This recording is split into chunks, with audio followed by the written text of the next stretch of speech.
Hola guys and girls, and welcome to the Week 4 Team Builder for PMC, the Pokemon Masters Cup. We are up against the Melbourne Storm Throws, coached by none other than Arahpthos, and he is a guy I know well. He helped me jetting throughout the ICBA, throughout the GBA, and even in this PMC season throughout, so he helped me a lot in my draft league career so far, so he's a good guy.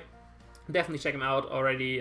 His links, of course, will be in the description as our coach for the PMC, but him, of course, a special shout out. And as thanks, basically, for all the help for this season, I can defeat him right here in this league. Can reward him with a nice, juicy L from none other than myself. And yeah, that's gonna be basically the game. Going into this game, we, of course, are currently 2-1. We started our winning record in this league. Arahpthos actually is 3-0 currently, so he's doing a bit better than us. And he's in the same division as us as well, so this is a decently important game, I want to say.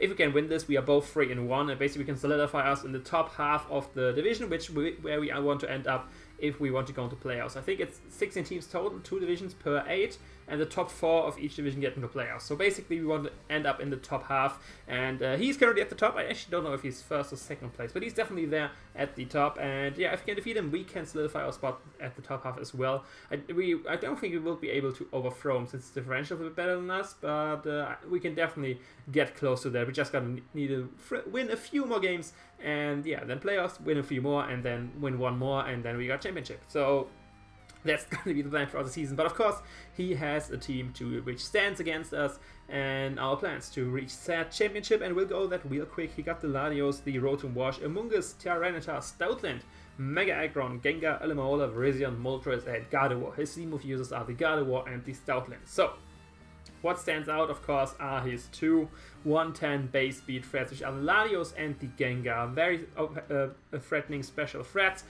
Theoretically, I have a great check to both of them, which is the Scizor, but like you can see on the left already, Scizor is not on the squad, and you're probably asking why. And we'll go over that in more detail once I go over the team, but basically with Scizor not on the squad, they are big threats and I need to prepare for them, and I have some preparation for them. Here's a very annoying defensive generator core, and Amoonguss and Alomomola. They are a pain to take down, especially Alomomola. Amoonguss I can kind of deal with, of course, Spore is annoying as well, but Alomomola is the annoying one. Then you got some more mons I don't expect, like the Virizion and the Moltres. And then, of course, you got the Sandcore as well. Rotom-Wash is just a great glue mon. Basically, you can Rotom-Wash put on every team. You either make it Scarf, you make it special defensive, you make it physically defensive. There's always one Rotom set which can fit your team. It's a great glue mon. But the good thing is, he brings Rotom-Wash, he's probably not bringing Alomomola, so because he doesn't want to stack water types with me. But yeah, the Mega Aggron, I have a lot of things which can hit Mega Aggron super effectively, but I don't have a lot of things to actually kill a Mega Aggron without dying in the process first. So Mega Aggron is just way too bulky, especially on the physical side, and then you just invest in Split F, and then you're bulky there as well. With the, I think it's Filter, the ability, like your super effect damage is reduced, so I think I can OHKO really Mega Aggron. I don't think there even is anything which can OHKO Mega Aggron. Probably Landorus out of sheer force, like Mr. Man could probably OHKO Mega Aggron, but either way, I don't have anything on my team, and I basically have to plan with sacking him on, just to deal damage to it, and then I can range kill or something. But all the problem is that, of course, could work, but then he has Alomomola, he just passes a wish to that, and it's rinse repeat, basically, trying to deal with this Mega Aggron, because it's just way too bulky, and with the right coverage, it just does way too much damage to the mons I have to take care of it. So yeah, and then you got a Sandcore Stoutland. I'm not too afraid of the Stoutland Sandcore of Tyranitar. Tyranitar is definitely going to come, because I'm expecting either a Chocolate Berry Tyranitar or a Choice-Scarf Tyranitar, because both of these variants can kind of deal with a Mew, I want to say. They're like the best check he has to Mew. And yeah, Stoutland could be, I'm more expecting a Z Gardevoir. Gardevoir does decently well with my team. The Fairy Psychic coverage is very nice, because my main Fairy resist, of course, is the Nidoqueen, which is weak to Psychic. So yeah, there we got that. And yeah, that's basically this whole team. And I think I get over everything. Let me look. Yeah. I at least mentioned every mon once, so that's something. Let me go over my team now. So we started with Choice Bandit, Duck Trio, Earthquake, Air Ace, Pursuit, Shadow Claw with the Choice Bandit. Of course, Arena Trap, enough speed to outspeed his 110s, the Gengar, and the Latias. So, Latios. Latios we faced last week.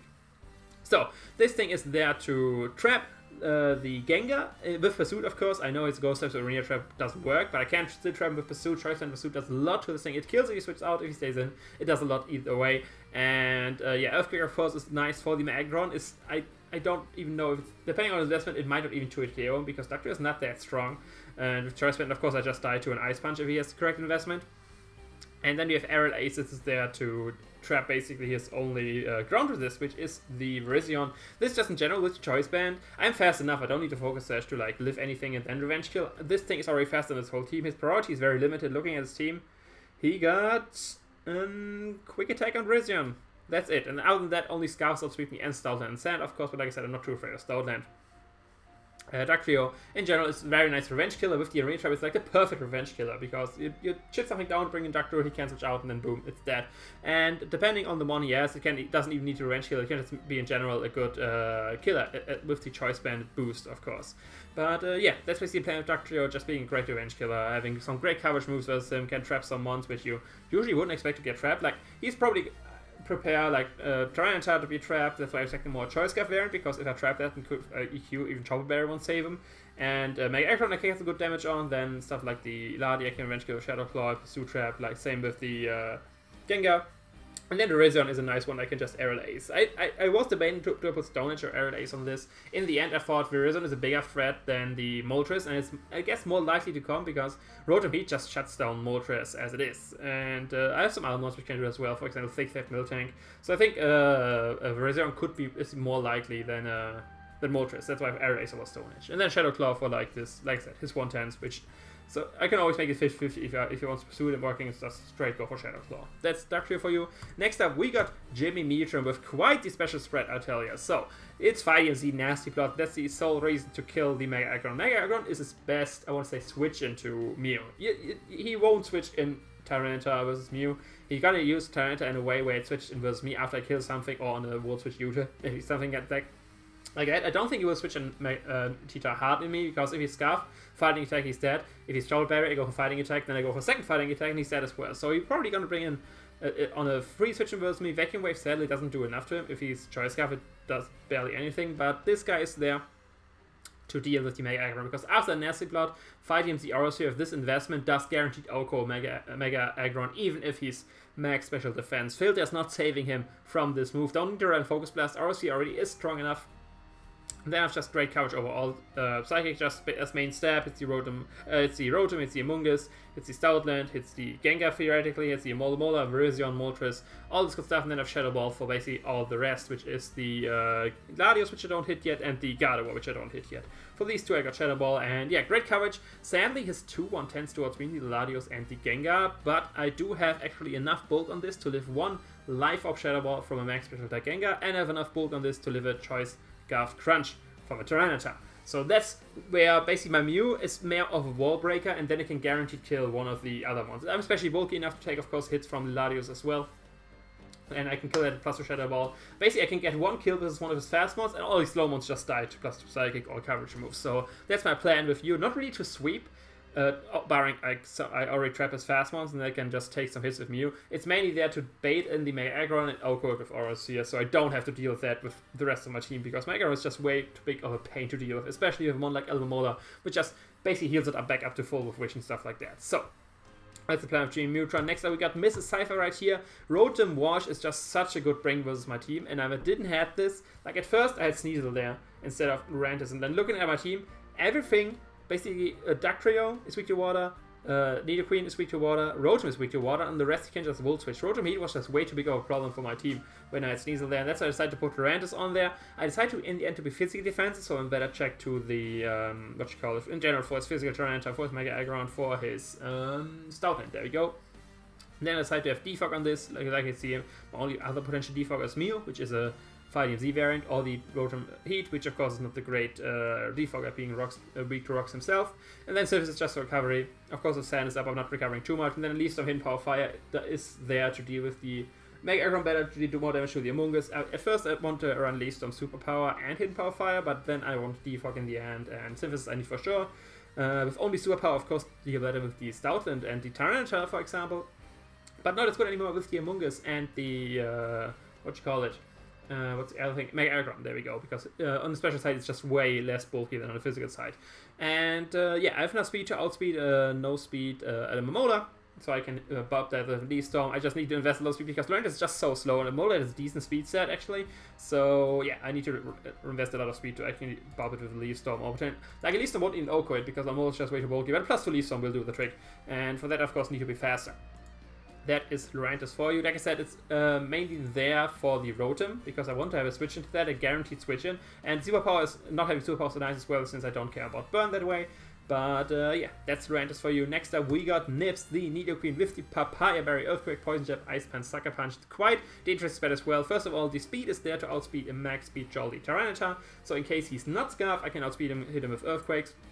And let me talk then about the physical and special investment. So, this Papaya Berry is there as a lure for either the Latios or the Gardevoir, whatever needed for. Gardevoir, of course, I OHKO with Poison Jab, and the Latios I can actually OHKO 2-hit KO with the combination of Ice Punch and Sucker Punch.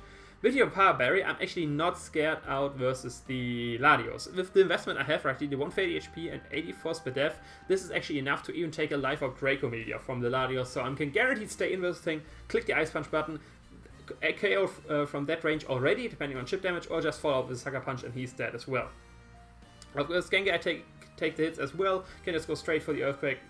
Gardevoir, of course, Moonblast I resist, Psychic I can take with Papaya Berry, or Poison Jab or that. This is in general just a Mon, take a hit, and KO something back. And if you outspeed it, just in general good damage. And yeah, Earthquake, Ice Punch. Ice Punch is there, like I said, for Latios, and hits the Among Us as well. Earthquake, Poison Jab, main stab options, then Sucker Punch. I would have loved to fit Electric move on that as well for the Almamola, but in the end, these are just the better moves. Earthquake is just the strongest stab I have on a physical... sorry for that. Physical Nidoqueen hits the Mega Aggron, hits the Tyranitar. I would have Thunder Punch there, I couldn't hit those two. And Poison Jab I definitely need for the Gardevoir, so I can OHKO that back. Earthquake is sadly not doing the trick. And then Ice Punch I need, or at least something, or Crunch, something like that, to deal with the Latios. And then together with Sucker Punch, I didn't want to have Crunch and Sucker Punch, because that's both dark. So I said Ice Punch better, that way I can hit the Among Us as well. Sadly, I miss out on the ability to hit the other Molar properly. After that, another one's mainly the Lurantis. And yeah, Neo can set up on it, of course, because it does very little damage and pretty bulky with nice scout, and then I can do some damage. And of course, I got this boy right here, Rotom-Heat. Last week I already saw Soft Rotom-Heat was very nice because he didn't brought a ground type with me. Now I look at his full draft and there's not a single ground type on this list right here. Arahpthos doesn't have a ground type actually, he doesn't have electric immunity, so of course a Choice Scarf electric type is very nice versus him. Overheat is there as well to deal with the Among Us.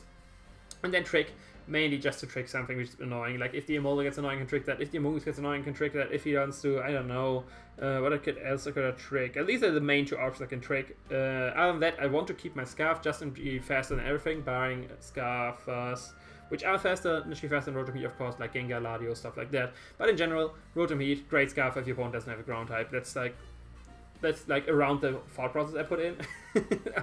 Of course, a little bit more of the coverage moves, and in the end, Fire and electric coverage is just so, that's a great coverage. I already preached that already with my other electric types I used. Like, if you have a fire type with fire coverage, you're gonna have a good time, because ground types are of course there, but Flat Retain Power Ice and fire coverage is so nice with grass types, which are so often checked to Rotom-Heat. If I would be a Rotom Wash, Among Us walls me, it would be a Rotom Grass, the Rotom, what's called Cut? Mow, Rotom Mow, there we go. Among Us would wall me, and since I'm Rotom-Heat, he doesn't wall me. Of course, Rotom Frost, I guess, isn't walled as well, and Rotom Fan, but Elsa is not as strong, and Blizzard doesn't hit, and they're both weak to rocks as well, like this guy. I think Rotom-Heat is the best option out of the three. But either way, that is Rotom-Heat for you. And last but not least, we got our other defensive backbone, or the main defensive backbone. We got Physical Defensive Lurantis and Special Defensive Miltank. This guy is there just in general to be the switch into the Latios, in case there's something and I don't want to take it. Like, if he brings in with Miltank, we already mentioned the plan. If he brings it in with Mew, I can take it as well. If he, I don't know, and if he brings in something else and I want to keep it alive, Miltank is my switch in. I have enough physical defensive investment to take two Psyshocks, so not be too over that. And then the special defense investment is just there in general. Like, I just put max speed there. Speed, of course, is once again there to outspeed him. Max speed Jolly Tyranitar, and yeah, then enough speed F so I can take on the Gengar as well, barring he goes to Focus Blast. A combination of Sludge Wave and Focus Blast I can take, barring his Life Orb, then not anymore. And of course, 2 Focus Blasts I don't take anymore, but who hits 2 Focus Blasts to be fair, so no one. And yeah, that's made for you. Just Body Slam, Earthquake, Miltank, Starfog. Pretty straightforward set. I want to fit Toxic there with Toxic. I'm just... Mega Aggron is always a free switch into me, and the main thing I would want to Toxic is the Momola, and then he switches from Momola into the Aggron, and he gets Regenerator, potentially pass the wish to that. It's just basically it's basically bait for the process I don't want to happen. That's why I decided to put Earthquake in the end, so I can at least hurt the Aggron a little bit. And if it doesn't have Toxic on my Aggron, I actually can beat it 1v1 since I have Recovery and he doesn't. And I can, of course, want to have Rocks on this team. Didn't fit Rocks on Nidoqueen and the other guys, so I have Rocks on Miltank. And then Body Slam just to paralyze some things. Who doesn't like paralyzing things? But either way, that is basically my whole team. Let your thoughts about it, of course, in the comments. Who will be MVP? Who will be doing good? What did I do wrong? What did I do right? Let me know in the comments down below. But that is all from me. I will see you tomorrow for the match. Be excited for that. And yeah, I will see you there tomorrow. Ciao.